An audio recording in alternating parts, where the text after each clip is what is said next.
So after the mishap with my Nissan car, I followed the advice from the mechanic at the Nissan dealership. I mean, he had no interest in that. He just showed me his tool to start up a car that's called a Boost.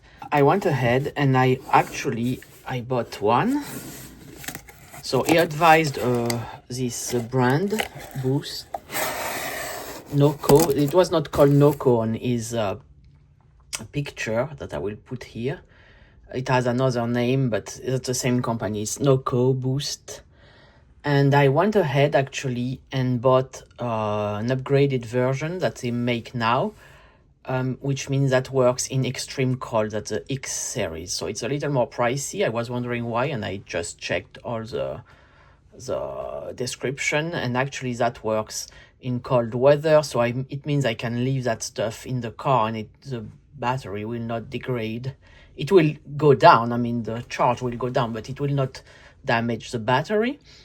And also I went a step ahead. Instead of the number 40, model 40, I went to the model 70, I guess, 75 even, because it can start more powerful cars, and my car is powerful and it can start small trucks, flatbed trucks and stuff like that, but the smaller version, 6.5 diesel. So let's go ahead and remove the carton box. So that's a Boost X series, and it's instead of the GB70, I went to GBX75. So first I had the 70 in mind. My garage had the 40, but I wanted the more powerful option to start more powerful cars, and I went to the X series. That is a little more pricey, but in the long run I think it's worth the investment. Also went ahead and bought a little case so I can self-contain everything, so we'll take a look at that later. And I also bought the cable and charging and everything. So that's this device. So we're gonna open it and see what it is all about. I explained I paid for that stuff. First I wanted to use the credit card points, but in the end it didn't work out, so I'm gonna get a gift card and gonna use the points to do my grocery shopping. So all in all, I mean, the money will not be spent one way or another. Anyway, so this one, I'm gonna open it. So that's a GBX X series Boost X 75, which is rated, where is it rated? Here is a rating. 8.5 liter engine for the gas cars and 6.5 liters engine for diesel. So it goes up to kind of big pickup trucks, so it can be helpful. You never know, it's better. And I think if you go to the extreme 6.5, it will be a little stretching it, so to have more room and do like the 4.5 or the 6 liters, it's better to not be at the edge of the range. So let's open that stuff. And that's how it looks. It's well protected, and it's not a big device. It's big, but I mean it's not gigantic. I have a battery starter with a LED. It's a big device. It's like big as a suitcase, so I cannot carry that all over. So it comes with that, which is the device itself. And what else do we have? We have a bag that I will use for something else, because I bought the case, some cables, more cables, and the manual. And that's it. So it's very well protected. Manual that I will examine. So we have a USB-A to USB-C cable. And we have a charger to USB-C, I guess, from the cigarette lighter, which it is kind of weird, because either your car is working and you charge that when you're traveling and you want to keep it topped up, but if your car is not working, you're not going to charge that device with that. So that's where I bought a cable and a charger, a wall charger, to charge it, to keep it topped off at home. And that stuff, I guess, is to charge device, because not only you can start your car, but you can start devices. And that bag is a nice touch, but I have a case that's more convenient, and I will use the bag for other stuff actually. If it's not a manual, it's a guarantee, danger, whatever. And actually the manual, I have to go there and download it. I will keep it in my phone, that's always useful. That's a device, you have your negative and your positive, and it's like self-contained nicely. I removed it too. I should have watched how I put it. Oh, like that, okay, good. So that's your negative, and that's how you self-contain it. So it's a nice tiny package, kind of. I will put my hand so you can have a look. So my hand is here, so that's a size like 2 hands, and it's not super heavy. So, and you have a flashlight also, so let's see if it's slightly charged.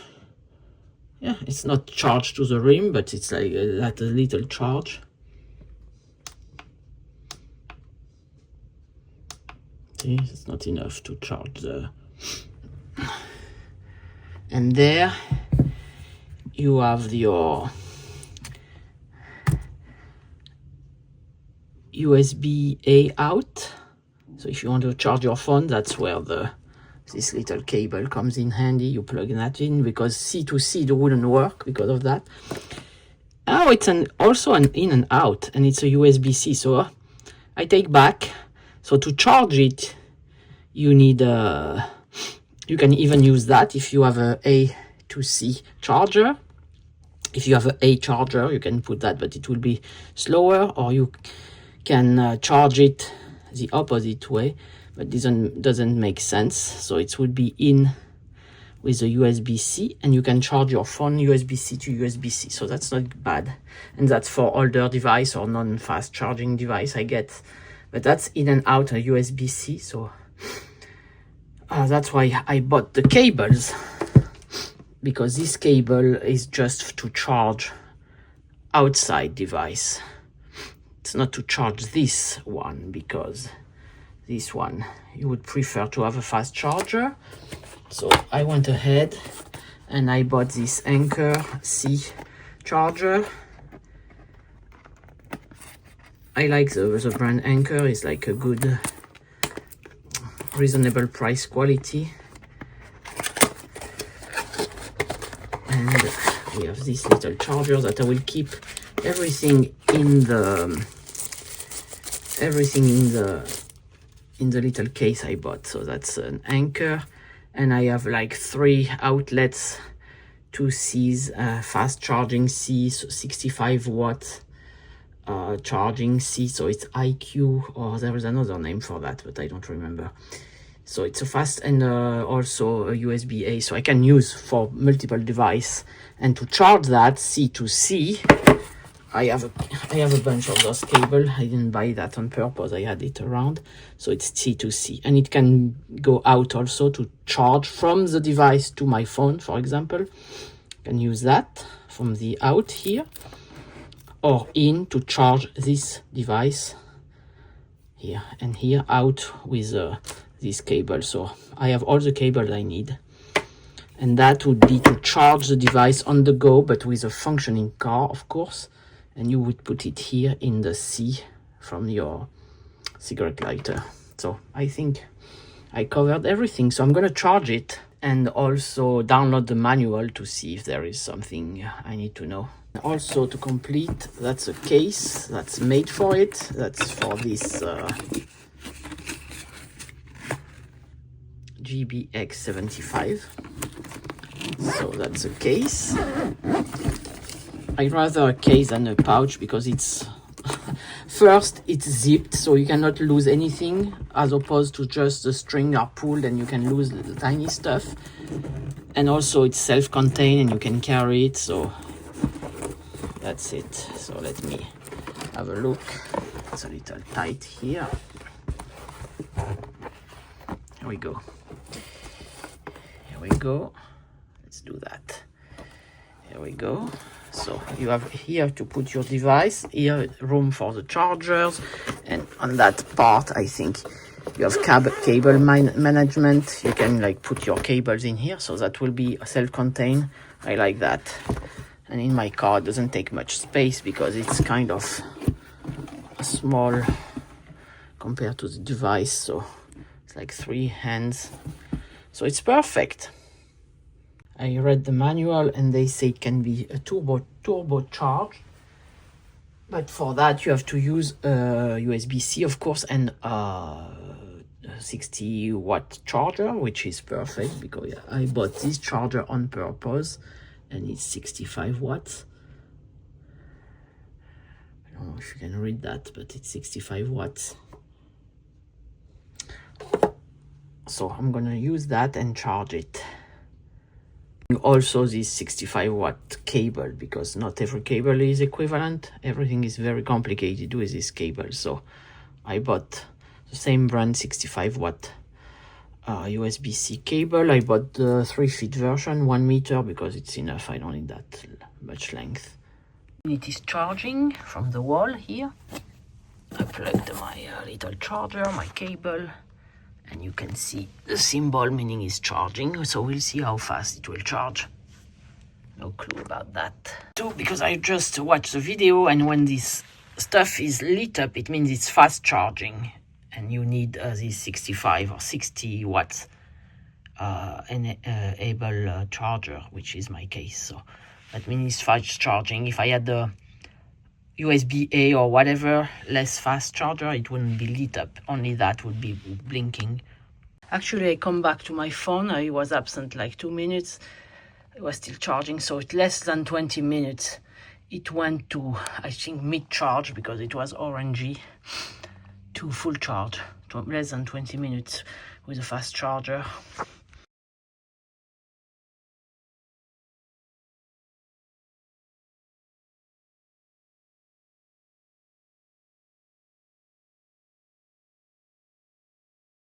Okay, 2 little more things. First, this unit is a 1.7 kilogram or 3.7 pound, so it's not too bad.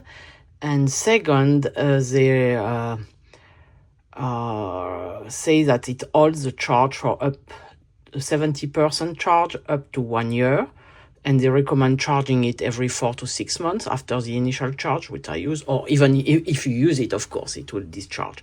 But I mean, if you don't use it after the initial charge, which I did today, because when you receive the unit, it's not fully charged, they recommend every 4 to 6 months to charge it. So I will put that little alarm in my